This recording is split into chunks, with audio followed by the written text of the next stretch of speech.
So our next speaker is frankly one of the rising stars of entrepreneurship at Fletcher. Before coming to Fletcher, he helped to co-found two organizations that help to focus on social entrepreneurship in Sierra Leone and South Africa. He is going to go back to Africa this summer to help institute a new program to help vulnerable populations get access to the services that they need most. Please give a round of applause to Grant Bridgman, who will discuss how technology can pave the way for this new initiative.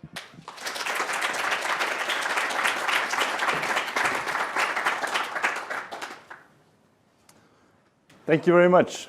It's been a spectacular conference. I just want to give a round of applause to Professor Mankad for organizing this. Thank you very much. I've thoroughly enjoyed myself. So I am South African, and I was greatly impacted by the life and the autobiography of Nelson Mandela, A Long Walk to Freedom. In Mandela's book, he recounts 27 years spent in prison, and he also gives us a humorous side story about an argument that he had with some fellow friends, inmates in prison, an argument that lasted almost a decade. This argument was about whether or not the tiger had ever been native in Africa. Apparently, it wasn't until after Mandela was released from prison that he found out that the answer to this debate was that they were not. So now, Mandela had many barriers to accessing information when he was in prison, more barriers than we have now. And can you imagine how different it would have been if one of you had been one of his friends in prison and at the day of that first argument had taken out their smartphone and just looked up the answer quickly and ended 10 years of debate and conversation? We live in a slightly different age when we have access to information. And I don't think I need to argue and convince any of you that access to this information, access to the internet, our smartphones, have changed our lives for better or worse. But I do want to stress that this access to information that's unprecedented in human history has increased the productivity of our businesses and increased our incomes on average. My very first job was in Sierra Leone, where I corresponded with an MIT professor by email, and where I learned what I needed to do on the job by looking it up online. Really slow internet connection. But nonetheless, learned how taught myself to program in Stata. And once I also had to learn how to program a moisture meter. So I had to calibrate it to measure the water content in cacao beans, cacao for chocolate. And I had no idea. But I had to do it by that evening, tight deadline. And I looked it up online. You may think that the barriers to information that Nelson Mandela faced are long behind us, and that, apart from being in prison, but there are many other barriers to information that affect us all and affect many people in this world. Poverty, illiteracy are significant barriers to accessing information that persist.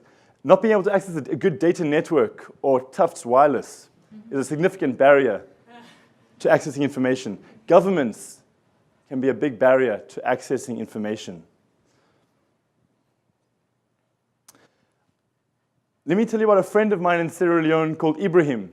Ibrahim is a cacao trader. He drives on his motorbike out into small villages in the eastern forests of Sierra Leone, the area greatly affected by the Ebola crisis. And he buys cacao from small-scale farmers, piles it high on his motorbike, and sends it to larger towns to sell onto wholesale traders. There are a few pieces of information that would greatly benefit Ibrahim's business and reduce the risk that he bears. He needs to know the weather for his travel, but also because he needs to lay the beans out to dry. And the rain can greatly damage the beans, the rain. He'd also like to know the price of cacao elsewhere in the world, so he knows he's getting a fair price when he goes into town. He also sometimes forgets what a word is in English and would like a quick translation.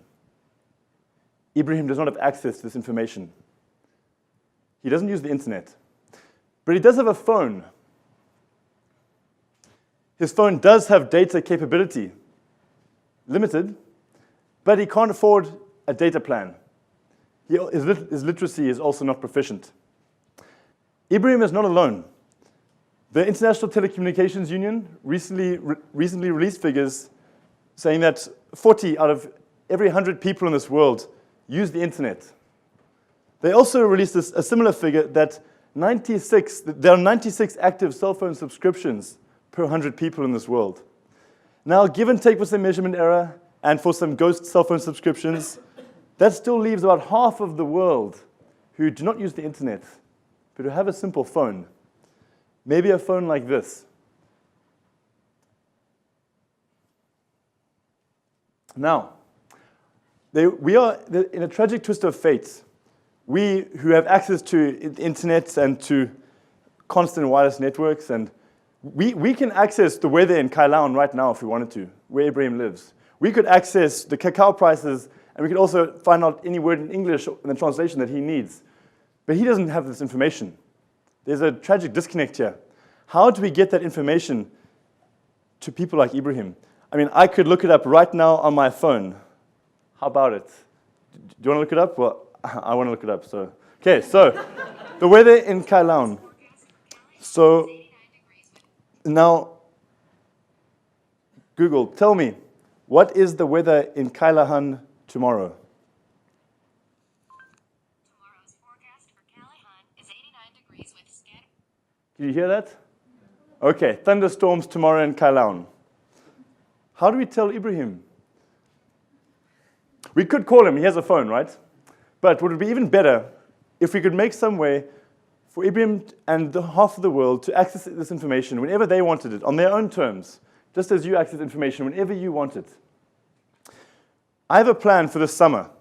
I'm going to Tanzania and Kenya to talk to people who do not use the internet, but who have a phone, a simple phone like this.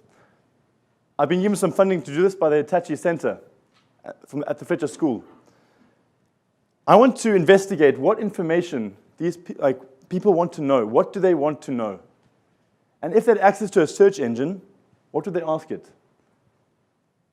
I want to take this information to African software developers, programmers, an African team that would be willing to develop a search engine that can serve even the illiterate and the poor who don't have access to a data plan. I want somebody to be able to phone a number for free, ask a question in their own language, and receive an answer, just as I did right now on my phone. The technology to do this already exists. It just hasn't been rolled out to the half of the world that needs it most. So now, all we need to do this is create a central hub, a computer, essentially, that can receive calls, that can receive verbal input, and compute the search in any language, and return an answer in that same language. Simple, right? And I also believe that this service could pay for itself with standard radio-style advertising, but targeted to the individual. And I also believe that it's really about time that we found a way to roll out the search engine revolution that's changed my life, changed our lives, and provide access to information to the half of the world that needs it most. Thank you.